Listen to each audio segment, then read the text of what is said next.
Kowe jane wong tuwa apa bocah? Iki wong tuwa bocah semene entek susu. Kowe mau omong piye? Omong napa? Omong nek Eyang Pati Sengkuni ngagar-agari bapakmu ngau pedang, ngono to? Lha Sengkunine muni piye? Kowe mbok aja gawe-gawe. Sing nyekel pedang ki sapa? Ora ana wong nyekel pedang kok kowe senengane gawe-gawe. Lho, mak klap mau apa, Mak? Hah? Kowe ngene iki mak klap gawe pipa rokok. Dudu pedang. Wah, nggih pipa dudu pedang. Lah terus iki piye? Piye iki sudah perang ora? Ya iki mumpung wis ana pencerahan lho iki. Butuhe aku ora perang ora apa-apa, ning bapakmu kudu tekan negara Ngastina dadi selana tumurun ing wahyu katentreman. Oh, genah perang iki pun dan omonganmu Pati Sengkuni. Yen bapakmu ora gelem diboyong marang negara Ngastina, aku nggawa Kurawa segelar sepapan.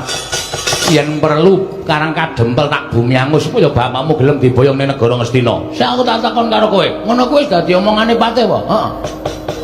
Hah? Ngono kuwi wis dadi omongane Patih ya. Sing apik kuwi kowe iki ngenggoni derajat lan pangkatmu. Kowe iki ngayomi ya wong cilik-cilik kaya Semar kaya aku kaya Gareng karo Petruk. Ora kok derajat pangkatmu nggo meden-medeni karo wong cilik kaya ngene iki. Wong menang kok nggo semenang-menang. Pangkat mbok nggo godha. Kowe ora manut karo aku tak hukum. Kowe ora manut karo aku tak idias siramu. Apa wis mangon? Terus saiki sampean nantang karo Semar. Karang Kadempel tak bumi angus. Kowe nek omong ngono-ngono kuwi kudu ngematke nih.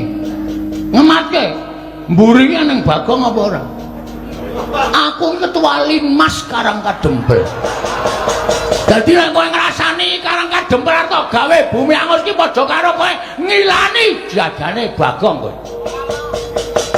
Aku nek wis nesu ngene iki ora wedi karo sapa-sapa. Aja kok menungso. Pahit aku mung siji, aku bener. Nah aku bener aja kok menungso dewa mudhun kowe tak tantang. Hah? Ora percaya kok Semar iki dewa, bola-bali tak tantang. Ya Pak ya. Heeh. Iki Sang Hyang Ismanto, Ismaya, hah? Ismaya. Iki bola-bali tak tantang iki mergo aku bener, bapak salah. Bapak nyatane ya ora wani. Ha kok meng Patih. Komeng Patih, kowe iki alah ning. Kowe iki nek ndek derajat pangkat kowe suwi-wiyak karo wong cilik kaya ngono kuwi tak omongi wis to. Kowe iki ora langgeng lek mudah duwe derajat pangkat. Ora langgeng. Kurang-kurang bejane urang tutuk masa periodemu wis disogok rakyat saka ngisor gledhak saka kursi. Muni wae. Aja nyepelekke kawula ngene iki balaku akeh. Kancaku pirang-pirang. Nek cangkemku gelem elek aku provokator wong sak Karang Kadempel. Kowe dikeroyok wong sak Karang Kadempel modar nang kene kowe seng. Gong kuwi Patih. Ya men. Aku ora ngajeni karo derajat pangkate. Ora wedi aku nek Patih kudune dibasani kok omongane sak penake dhewe kaya kernet. Saiki arep ngopo kowe? Yen ngono kowe wani karo aku. Lho cah iki piye to? Kenapa wis bengok-bengok kaya ngene kok darani ra wani iki piye to? Wah, SDM rendah. Ayo muni ae. Kowe wani mungsuh Kurawa. Aja kok Kurawa 100, anake Kurawa kon maju kabeh. Kon sisan kroyok Bagong. Nek aku nganti kalah karo Kurawa, nglalu aku kan. Aku golek wong kena corona tak sedot viruse. Mati aku. Asli kuwi. Asli, aku iki ra ngematke kok lakon ngene iki wis bola-bali to. Kowe ngetokke Kurawa ya kalah terus to. Kok isih arep ngetokke Kurawa? Kowe iki Patih goblok banget iki. Wis takono iki sing rawuh dalang-dalang akeh. Tau apa Bagong kalah karo Kurawa? Ora ana, ora payu wayang tak kandhani. Ning mesti menang. Ning sak gedhakan iki durung karuan. Kono dibariske Kurawa. Tak trajang ijen ora mundur Kurawa ditundang Bagong. Iki merganing Patih. Ah, kowe iki kesuwen. Nek ngene iki mau langsung muni gamelane terus kowe metu terus suasanane iki tegang. Patih klemak-klemek ora. Mau mundur ora mundur. Aku sing arep ngajar karo kowe, Pak.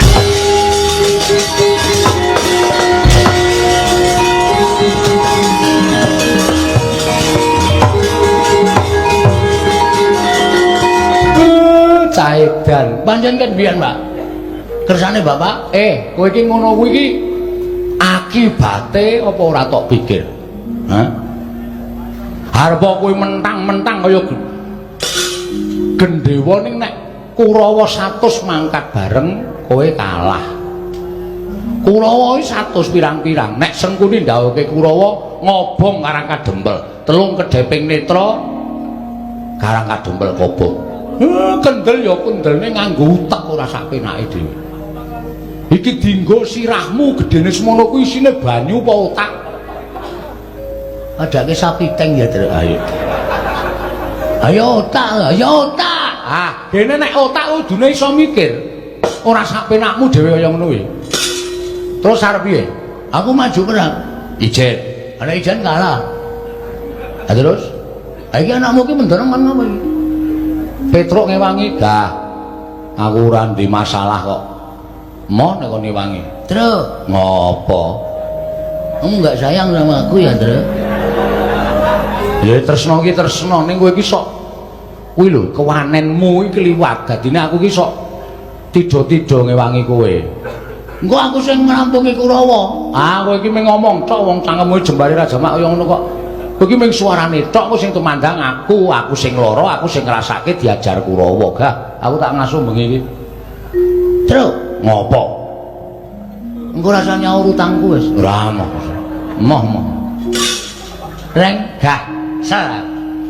Awes mayang awan barang mau ya. Ayo, piye? Kowe aja ming plonga-plonga kowe. Kudu tanggung jawab. Waduh. Wit. Ngopo kok? Kae wong telu sing dene mburi kene dimanfaatke. Sapa? Lho, Ndara Gatotkaca, Ndara Antarja, Ndara Antasena. Jur maksudmu? Ora iso dijaluki bantuan wong wis saguh gawe tentreming Karang Kadempel. Aku mau matur. Aku ya mau matur. Tak omong.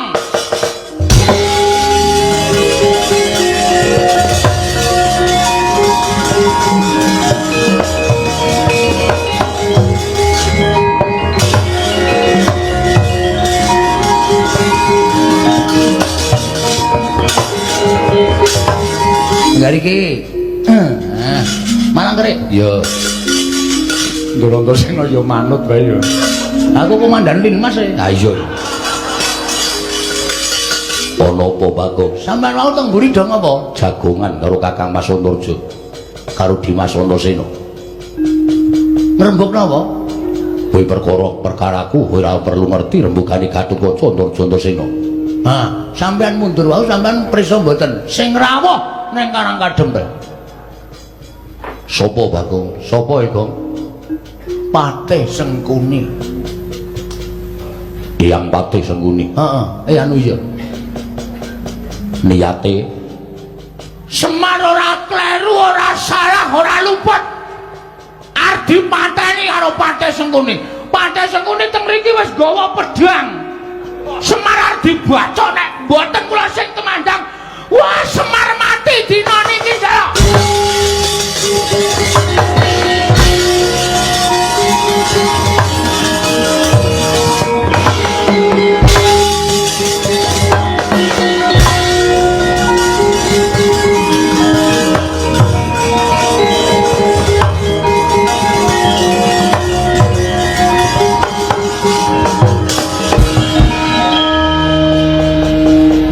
Ketawa, Bapak ketawa.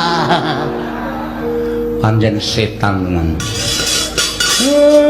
Anak telu sik merosal dhewe sing ragil.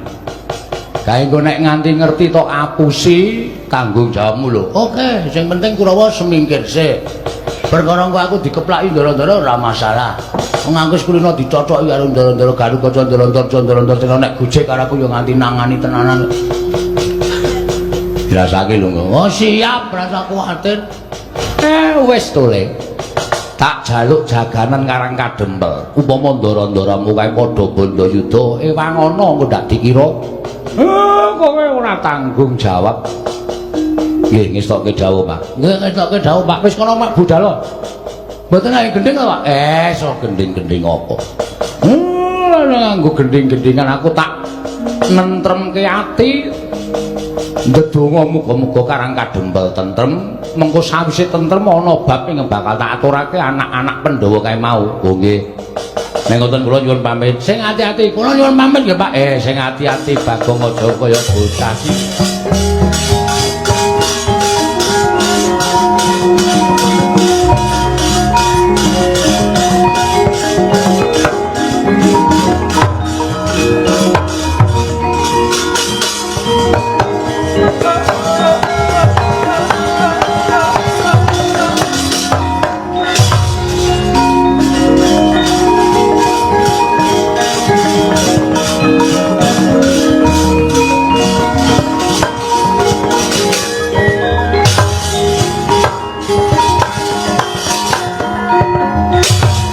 Simbah Patih ora pangling iki kaya Antasena. Oh, Mbah. Lah kok dadi mandeng karo mbahmu Plasa Jenar. Kaya ora nganggo tata krama. Mbok ya paling ora kuwi ngabekti karo wong tuwa, ora sudi aku ngabekti karo wong gerang kaya kowe. Lah kok dadi kebangetan Simbah Patih ngagar-agari pedang karo kakekne Semar. Sing arep mbok sabet gulune kakekne Semar nganti dadi muringe anak-anake Semar. Nuwun sewu Mbah, sampeyan kuwi duwe tata krama ora, duwe unggah-ungguh ora? Nek pancen duwe sedya, duwe karep kuwi aja banjur nggunakake cara kasar. Bejo, iki anak-anak Pandhawa mapan ning Karang Kadempel. Mula kanthi pelapurane anak-anake Semar, yen to Simbah Patih sengkuni arep gendak sikara karo kakekne Semar, aku sing ora trima. Sik ta, sing ngomong gawa pedang ki sapa? Lho, Petro, Nun, Bagong rene. Nggih. Gong, jauh lara weteng itu. Kuwi kon rono. Aku lara weteng tenan yakin sumpah iki mbok kena omah salah mangan aku. Salah mangan. Aku mangan mie ayam sak sendoke. Oh. Geragas kok kowe. Ndara Antasena merono arep miterang. Miterang perkara apa? Mau kowe ngomong kene Ndara Patih Sengkuni nggawa pedang ki mau kae wong loro wis kepethuk, wis genah-genahan. Aku yang jelas kono ben bening suasanane. Asli aku nek ora rono tenan lho, yakin. Iki lho, abing to. Heeh. Iki lara iki dipejet lara lho. Bagong sakit padarane. Seret kono rene. Kok nyeret Gong? Wah, jan ora mriki kemanusiaan. Masa wong lara arep diseret. Gorene, Tru. Nggih.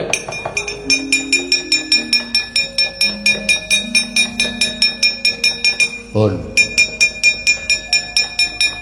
Aku tak takon karo kowe, Gong. Nggih. Kowe jane wong tuwa apa bocah? Iki wong tuwa, bocah semene ngentek-entek susu.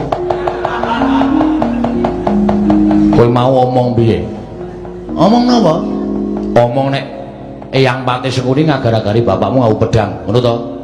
Lha Sengkunine muni piye? Kowe mbok aja gawe-gawe.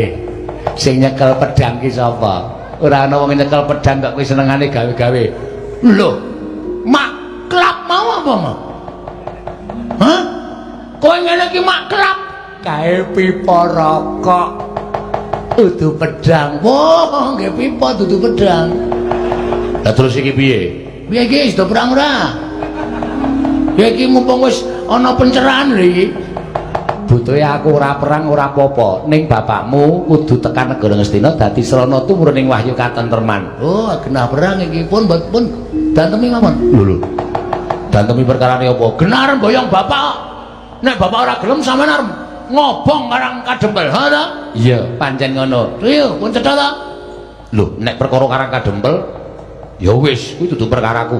Kuwi perkarane wong-wong Karang Kadempel, dudu perkaraku. Nek aku belani bapakmu Semar. Nek perkara Karang Kadempel ya perkaramu, perkarane Petruk, perkarane Gareng. Yang aku njaluk ngapura. Nggih, padha-padha. Biar kowe. Kapok kowe. Truk. Maju sik wetengku loro. Ya. Nuwun sewu gandeng Ndara Antasena pun mboten mbiyantu kalih kula, nggih kepeksane kula sing belani